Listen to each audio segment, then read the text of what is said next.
Hey y'all, it's Heel Heat time. Hi everybody and welcome to Heel Heat. My name is George Coles and this is a review of the new Netflix series Glow. We're going to review season number 1 that as of this recording dropped today. I went through, watched all 10 episodes, so I'm going to give you my opinion on it. First off, a little backstory. It's fictionalized as based on telling of the Gorgeous Ladies of Wrestling, a seminal all-women's wrestling group from the 1980s. Late 1980s, right in the boom period from Hulkamania, and it was campy, it was silly, it was fun, it got a ton of high ratings, and it didn't last long. But it made an impact. So much so, now we see the Divas Revolution 20, 30 years later. Some of the seeds are planted with the original Glow.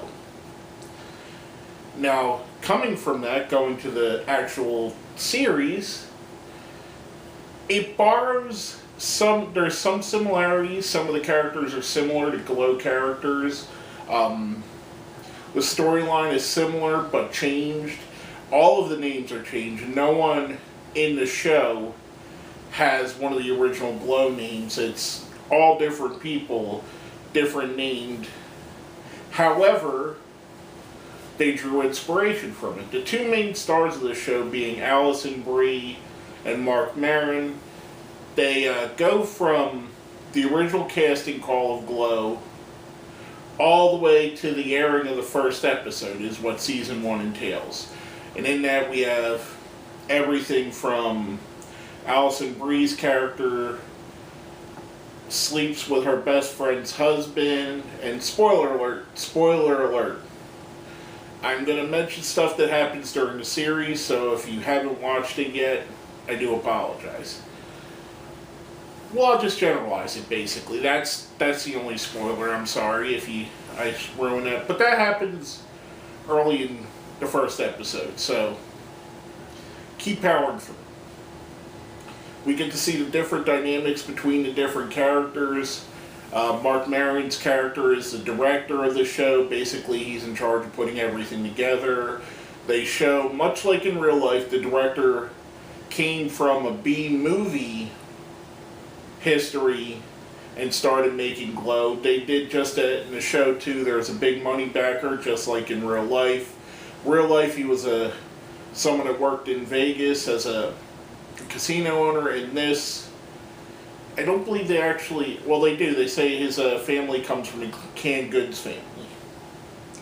Then we get some of the characters. We get Alison Brie's character, who I won't say because it takes a few episodes to get into it, what she flushes out as her character. It's not till actually late in this season that she figures out what it's gonna be.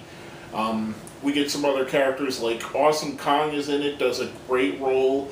Her character is kind of based on the Big Bad Mama character from the original Glow series. We have a character in there named it's slipping my mind, but anyway, there's a character that's based off of Hollywood and Vine. There's a character that's based off of Nunchaka, the Russian. There's a character, basically based off of everybody. One character in there is Machu Picchu, who's based off of Mountain Fuji, one of the real stars of the original Glow wrestling. You got characters based off of the housewives from Glow. So it kind of shows the same story, but a little bit of a different twist, I'm guessing for legality reasons and for dramatic license. This way they don't have to necessarily stick with the story and each person's individual actual story, but they can keep it with what they have. Now, the two stars of the show, Alison Brie and Marc Maron, I thought did an absolutely fantastic job. The third lead, her name slips me right now, but the third lead in the role did a very good, convincing role as an 80s starlet kind of lady. She worked out really well. I thought the series, at points, the only thing I would say about the series is at points it took them a little too long to make a point or make a, I don't know, explanation. However, I think the format was good. It's 30, roughly 30-minute episodes, so about 5 hours total, a little bit over. You get to see a lot of the characters, the background characters get fleshed out. There's a character in the show that's loosely based off of Jailbait from the original show. You see her character get fleshed out more. There's all kinds of stuff they go into and give you little intricacies about each one of the characters, where a show like this, which is basically a 3-person show, normally doesn't do. This adds a little bit more to the background characters, which makes it a good in my opinion, helps to keep your interest. Why do I care about this character in the scene? Oh, this is why they've explained her story a little bit. I mean, overall, it was a pretty good series. Something I liked. I don't know if they're coming back for a season 2. They do list it as season 1, so my assumption is that there is going to be a second season. Who knows? But I think they got a lot right. I think they got the tone of the 80s right. I think they got the themes of Glow were correct. I think they got the era correct. I think they did a lot right. It doesn't follow, if you're going to be one of those people that want to see word for word following the Glow real story, there's a documentary that'll give you that. You could go watch that. It's a fantastic documentary. Also on Netflix. You can check that out, which I do recommend checking that out as well. This is more, I would say, inspired by Glow than an actual telling of the stories of Glow and how it became. That being said, I think it's a fantastic story. It takes wrestling. It's one of the ones that doesn't show wrestling as an actual sport. It shows it like the inside. It shows that they are predetermined. It shows that, as far as Glow, which I remember to be true and I've heard to be true, they go off of a rigorous script. And it shows the little intricacies, the stuff that was specific to Glow.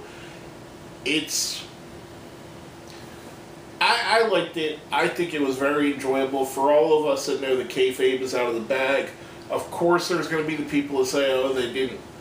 Why'd they have to break kayfabe? Guys like Jim Cornette that don't like that. I feel like it gives more to the story, that it's actually authentic and real, that they show you that there is kayfabe, that, I don't know. To me, I thought it was a very good series. I thought I'd love to see more. I'd love to see where some of the characters go next season and in further seasons. I thought Marc Maron absolutely, to me, he absolutely stole the show. I think he was the best character. Alison Brie did wonderful. Definitely different than any character I've ever seen her in, and she's an actress I actually enjoy. The third lead, which her name slips my mind right now, but she did a fantastic job as well. A lot of the supporting characters did really good jobs. Awesome Kong was amazing in it. We get little pieces of actual wrestlers in there. Awesome Kong has a sizable role. Johnny Mundo, John Morrison, has a role in the movie. Carlito and formerly Brodus Clay, currently Tyrus, has a role in the movie. So we get some of that mixed in. I'm guessing more so that they were on scene supervising the wrestling scene, so why not use them double duty? I thought it was good. I liked it a lot. I liked what we've seen. I'm looking for season 2. I definitely recommend it to anybody that's watching this video. And sorry about the spoiler I put out, but again, it's early on in season 1. So I hope it doesn't take over your overall enjoyment of the show. With all that being said, I'm going to go into our rating system. Now, we grade, usually on the show, we grade on a 1 to 5 scale. 5 being the best, 1 being the worst. I'm going to give this show a 4, a solid 4. I think there's some things that could have been a little bit better. I think there's some things, like I said, it took them a little bit long to tell some of the stories. But overall, I thought it was a good show. I thought it was a good series. The tone of the show switched a bit a couple times, which I didn't mind, which a story arc like something like that is going to switch over. It just, all in all, I thought it was a really good show. I think it leaves room for there to be better, and I can't wait to see what season 2 is going to be like, if there is going to be a season 2. But go check it out. Go see Glow on Netflix. Check out the documentary, which is also an awesome documentary. I highly recommend both. Check them out. Tell me what you think. Go watch them. Come back. Leave a comment. Tell me if you liked it. If you didn't like it, let me know. But anyway, with all that said, my name is George Coles, and this has been another Heel Heat review.